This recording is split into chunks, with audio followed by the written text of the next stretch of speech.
الشيطان الرجيم بسم الله الرحمن الرحيم الله لا إله إلا هو الحي القيوم صدق الله العظيم نحمده ونصلي على رسول الكريم أما بعد فأعوذ بالله من الشيطان الرجيم بسم الله الرحمن الرحیم۔ عزیزان گرامی، ہم اللہ تعالیٰ کا بے حد شکر ادا کرتے ہیں کہ اللہ رب العالمین نے انسانوں کو بے شمار نعمتوں سے نوازا ہے، بلکہ یہ ساری اللہ کی نعمتیں ہیں انسانوں کے لیے، لیکن ان نعمتوں کے اندر جو سب سے بڑی نعمت ہے اور در حقیقت وہی نعمت ہے جس کی وجہ سے ہمیں باقی ساری نعمتیں میسر ہیں، اور وہ نعمت اللہ کی طرف سے ہمارے لیے جو ہدایت کی نعمت ہے، ایمان کی نعمت ہے، یہ اللہ کی سب سے بڑی نعمت ہے۔ اس پہ ہم اللہ کا شکر بجا لاتے ہیں۔ اس کے ساتھ ساتھ اللہ نے ہمیں، جب ہم اللہ پہ ایمان لے آئے، اللہ کے انبیاء کے اوپر ایمان لے آئے، اور جو دیگر رسولوں پر، انبیاء پر ایمان لائے، اور اس کے ساتھ ساتھ ہم اللہ کی کتابوں پر ایمان لے کے آئے، ہم نے اللہ کے فرشتوں پر ایمان لائے، ہم نے روز قیامت پر ایمان لائے، اور موت کے بعد دوبارہ زندہ ہونے پہ ہمارا ایمان ہے، تو اس ایمان کی زندگی کے بعد اللہ نے انسانوں کو جو زمین پہ پیدا کیا، اور پیدا کرنے کے بعد اللہ نے ان کی رہنمائی کے لیے آسمان سے اپنی کتابیں اتاری، اپنا پیغام نازل کیا، اور اس کتاب کو، ان کتابوں کو، ان ہدایات کو، ان پیغامات کو سمجھانے کے لیے، ان کو انسانوں کے لیے آسان بنانے کے لیے اللہ نے اپنے رسول الانبیاء جو ہے وہ مقرر کیے۔ اسی سلسلے میں حضرت آدم علیہ السلام سے یہ سلسلہ شروع ہوتا ہے، اور اس کا اختتام نبی مہربان صلی اللہ علیہ وسلم، آقا مصطفیٰ رحمۃ للعالمین حضرت محمد مصطفیٰ صلی اللہ علیہ وسلم پہ جو ہے یہ سلسلہ ختم ہوتا ہے۔ اور یہ بھی ہمارے ایمان کا حصہ ہے کہ نبی اکرم صلی اللہ علیہ وسلم اللہ کے آخری نبی ہیں، اور قرآن مجید اللہ کی آخری کتاب ہے۔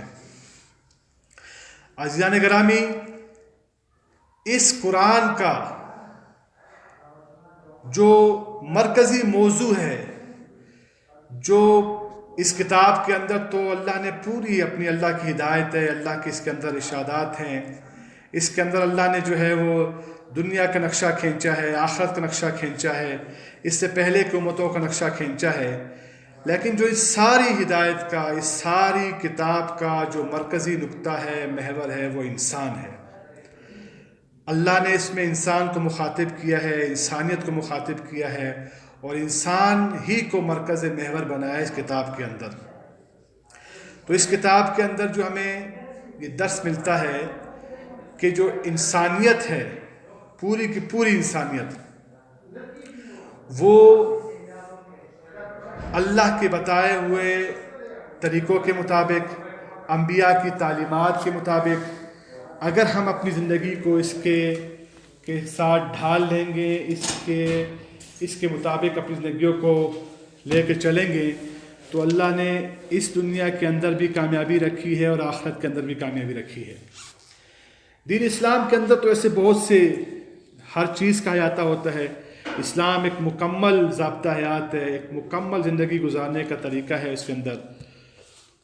اس میں جو ہمارے مسلمانوں کے ساتھ ساتھ اسلام نے جو دیگر مذاہب ہیں ان مذاہب کے ماننے والوں کو، ان کا عقیدہ رکھنے والوں کو ان کے بھی حقوق مقرر کیے ہیں۔ آج بنیادی طور پہ جو ہمارا موضوع ہے جس پہ میں آپ حضرات کی توجہ چاہتا ہوں وہ یہ ہے کہ جو اسلام کے اندر جو دیگر مذاہب ہیں ان کے ماننے والے ہیں، ان مذاہب اور ان کے ماننے والوں کا اسلام کے اندر کیا مقام ہے، اسلام اس بارے میں کیا ہدایت دیتا ہے۔ جیسے کہ میں نے اپنی گفتگو میں پہلے آپ کو بتایا کہ قرآن مجید کا بنیادی نقطہ محور انسان ہے، تو اس انسان کی اتنی اہمیت اللہ نے بیان کی ہے کہ اللہ تعالیٰ قرآن مجید میں سورہ مائدہ کے اندر اللہ تعالیٰ فرماتے ہیں کہ جس انسان نے اگر کسی ایک انسان کو ناحق قتل کیا، اس کی جان لی، تو اس کا مطلب یہ ہے گویا کہ اس نے پوری انسانیت کو قتل کیا۔ اس کے اندر کہیں یہ نہیں لکھا کہ صرف مسلمان کو قتل کیا، کسی دوسرے مذہب، کسی ہندو کو، کسی عیسائی کو، کسی یہودی کو، بلکہ اس کے اندر لفظ انسان کا ذکر آیا ہے کہ اگر آپ نے کسی انسان نے کسی دوسرے انسان کو قتل کیا تو گویا کہ یہ ایسا ہے کہ اس نے پوری انسانیت کو قتل کیا۔ اور اسی طرح اگر کسی انسان نے کسی ایک دوسرے انسان کی جان بچائی تو یہ ایسا ہے کہ گویا اس نے پوری انسانیت کی جان بچائی۔ اس سے ہمیں یہ پیغام ملتا ہے کہ اسلام نہ صرف مسلمانوں کا بلکہ اس کے ساتھ ساتھ اپنے ساتھ جو دوسرے انسان ہیں ان کا عقیدہ خواہ کچھ بھی ہو، وہ کسی بھی مذہب کے ماننے والے ہوں،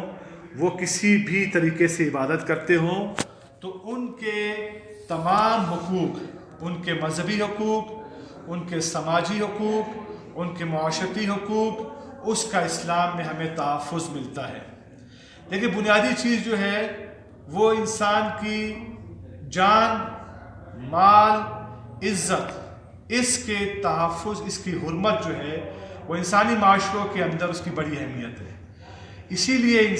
اسلام نے بھی انہی چیزوں، انہی حقوق کہ چاہے وہ دوسرے مذاہب کے ماننے والے ہیں، ان کا عقیدہ الگ ہے، ان کی عبادت گاہیں الگ ہیں، ان کا رسم و رواج الگ ہے، لیکن اس کے ساتھ ساتھ ہمیں ان کا احترام، ان کی بھی جان، ان کی بھی مال، ان کی بھی عزت، ان کی بھی آبرو، اور اس کے ساتھ ساتھ جو ان کے سماجی حقوق ہے، اگر آپ کے ہمسائے ہیں، اگر آپ کے ہمسائے میں کوئی غیر مذہب کے لوگ ہیں تو ان کا بھی آپ نے ایسے احترام کرنا ہے جیسے آپ کسی اپنے مسلمان بھائی کا احترام کرتے ہیں۔ اسی طرح دیگر جو ہماری معاشرتی ضروریات ہیں، جو ہمارا ان کے ساتھ تعلق ہے، وہ بالکل اگر ایک اسلامی حکومت ہے، اگر ایک ریاست ہے تو اسلامی ریاست کے اندر بھی ان کے حقوق کا مکمل تحفظ کیا گیا ہے، وہ فرد کی سطح پہ بھی کیا گیا ہے، وہ ریاست کی سطح پہ بھی کیا گیا ہے۔